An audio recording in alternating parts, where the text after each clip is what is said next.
Joignez confinés. Spectacle annulé. Culture, solidarité, pour vous désennuyer.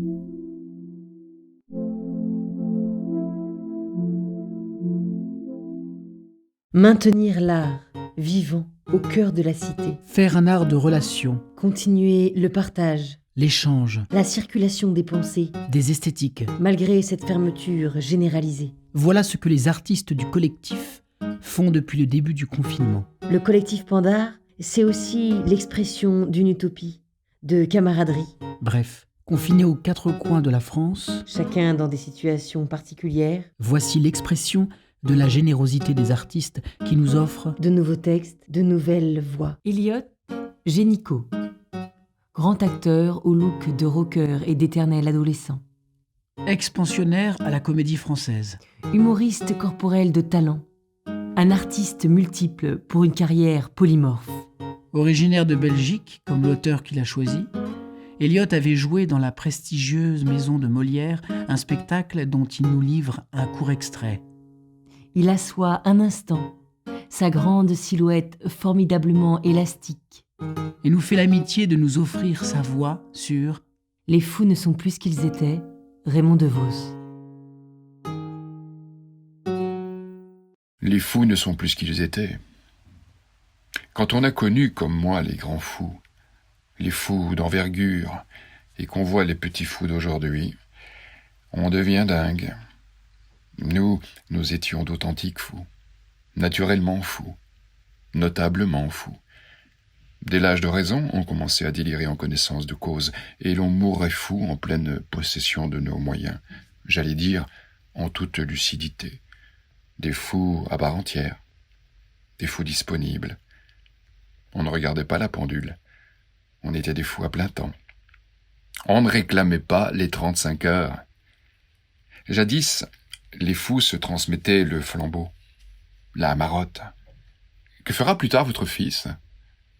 Il sera fou comme moi. Mes compliments. On était fous de père en fils. On faisait une carrière comme fou. On était le fou du roi.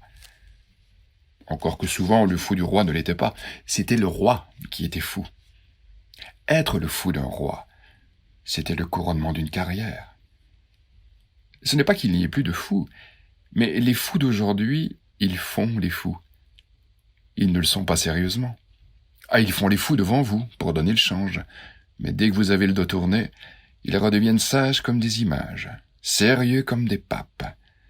La folie, ils ne l'ont pas dans le sang. Le sang fou, un pur sang fou. Le fou de jadis, c'était un monsieur, c'était quelqu'un. Il poussait même l'élégance jusqu'à être quelqu'un d'autre. Il s'oubliait. Il n'était vraiment lui-même que lorsqu'il était quelqu'un d'autre.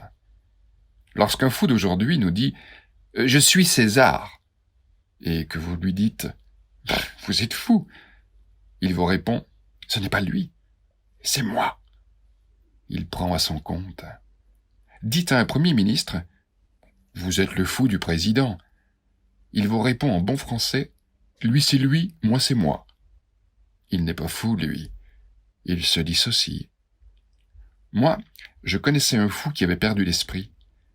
Il se prenait pour Dieu. On avait beau lui faire observer qu'il n'avait pas de Fils ni de Saint-Esprit, il s'entêtait. Heureusement, il jouait le jeu. On ne le voyait jamais. Il restait invisible. Il passait son temps à se faire prier. À l'inverse, le fou d'aujourd'hui qui se prend pour Dieu, il fait de fréquentes apparitions à la télévision. Un fou qui ne l'est pas. Cela se voit tout de suite. Cela se décèle dans ses propos. Il déconne, il dit ce que tout le monde sait déjà, il ne vous apprend rien. Exemple, il dit que le monde est fou et qu'il faudrait le refaire. Un vrai fou ne dira jamais cela. Il sait que le monde est fou et cela lui convient très bien. Il s'y sent chez lui. Il n'a pas d'intérêt à le refaire. Jadis, un fou, on l'encourageait. Aujourd'hui, on le soigne. Les fous ne sont plus ce qu'ils étaient.